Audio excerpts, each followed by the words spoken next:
this made smoother than your smoothest criminal. Shamo, about that money, what we get into. Shamo, about that money, get residuals. Shamo. What it do, people? You're now tuned in. PopaVisT. PopaVisT TV. Oh yeah. We live, we rolling, we unscripted, we authentic, that feeling back up in here one more again. So if it's your first time, go ahead and hit the like button, subscribe, hit the notification bell. To everybody else, you already know. Tony, there was no other way. We in the end game now.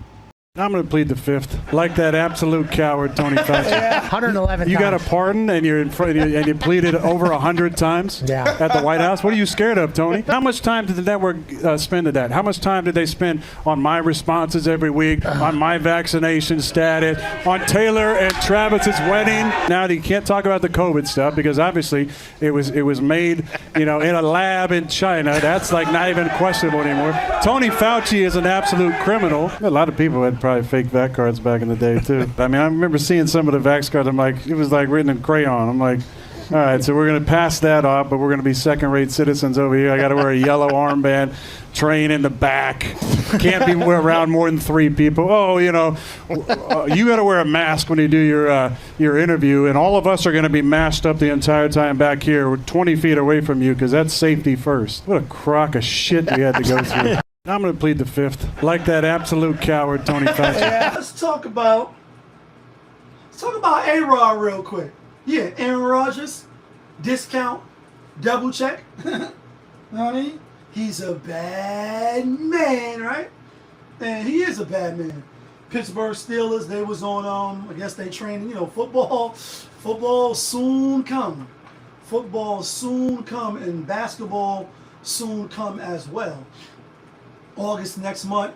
August is this month, so training camps start, and then we'll have some pre-games soon, right?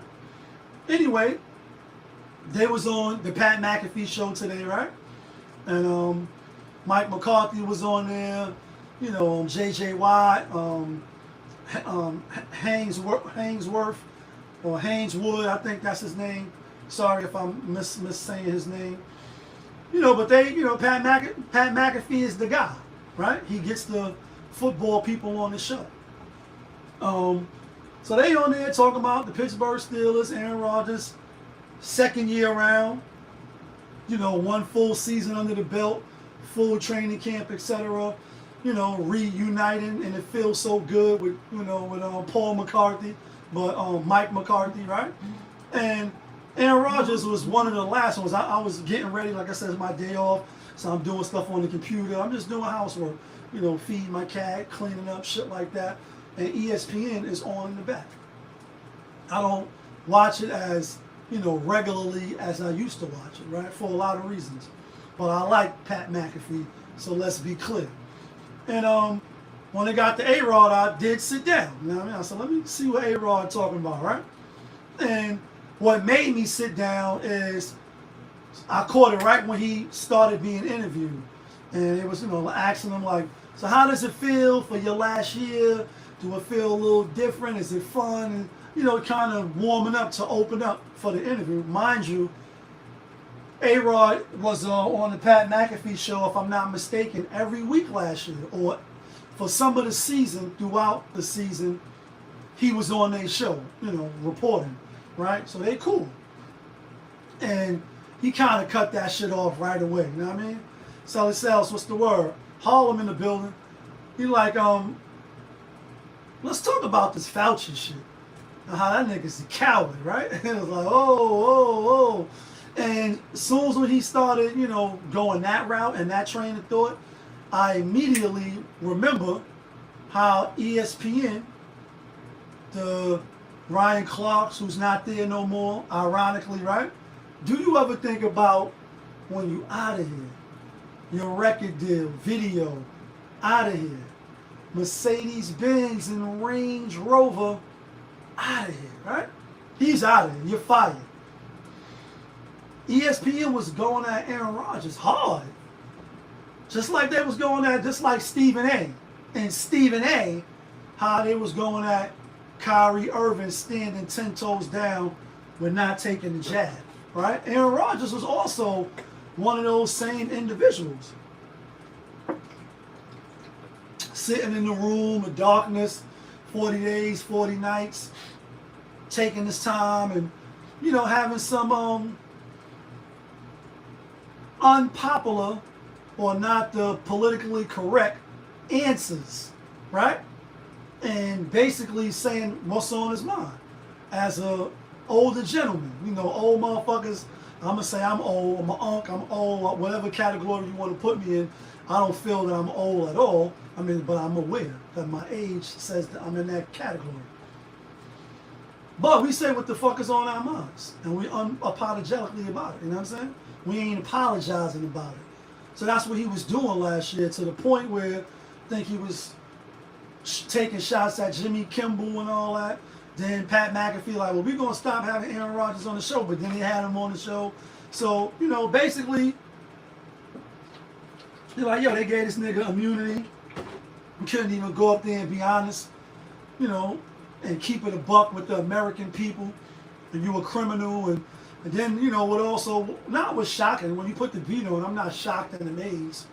But he was like, you know, and your network, talking to Pat McAfee and them, and he like, in your network, they ain't even get this shit 2 seconds. They ain't cover this shit in 1 minute of this.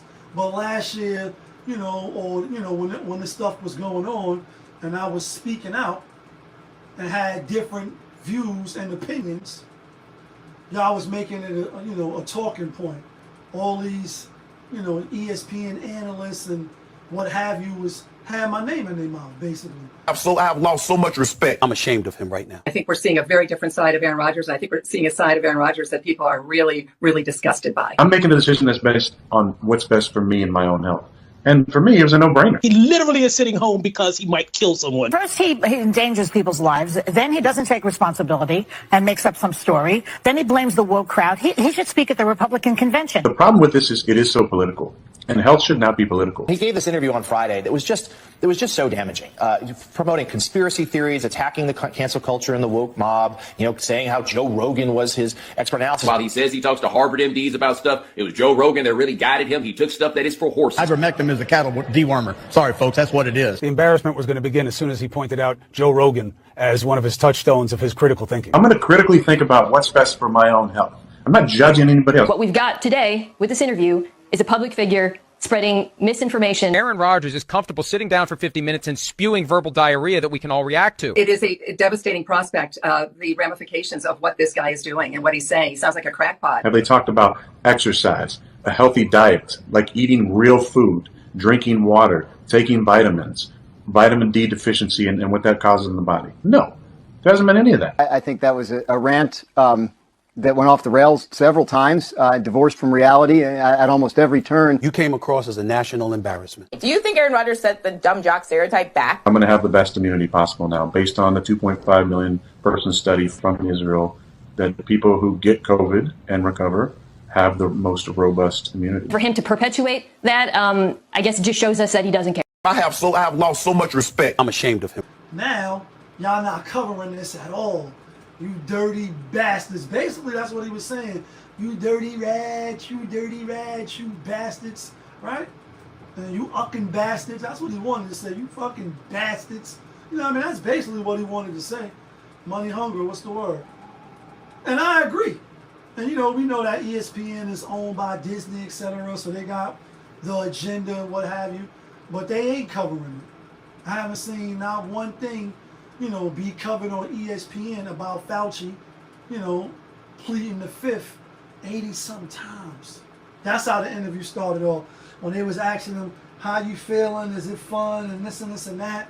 And basically he was like, you know, I plead the fifth. That's how it started. Now I remember. And I'm rocking with Aaron. You know, anytime you can think outside the box or you have an opinion that's not, you know, what everybody else says or is going with, and automatically, you know, you got a bullseye on your back. And I walk around like I got an S on my chest. No, that's a semi-auto and a vest on my chest. Like, you're going to have a target on your back. You know what I'm saying? Because people, they don't like you going against them. Even in the comments. Like, in real life, in the comments, if you ain't thinking one way, you can't, critically think for yourself. You can't, solve the math equation on your own, and you're not going 2 + 2 is 2. If you say, 1 + 2 + 1 is 4, instead of saying the easier way is 2 + 2 is 4, it's an issue, even though both is right. And I just used that, even though I may not have been the right, analogy that I wanted to paint. But basically, when you're not going with the herd and you going against the grain, you know what I mean? You're a troublemaker. And we gotta silence you. Radio, TVs, and even the press is sitting next with the make the championship. The meaning of these words, without no doubt, mean the fans don't show when you're down and out. And when you pop bottles and host up the trophy, everybody wanna be a Brody and homeless, like New York City and big skyscrapers. The next Spurs in the finals, got the DJs cut it up, run the back like. But y'all know who it is. PopaVisT from PopaVisT TV. We live, we rolling, we unscripted, we authentic, that feeling. Back up in here one more again. Yeah, kid.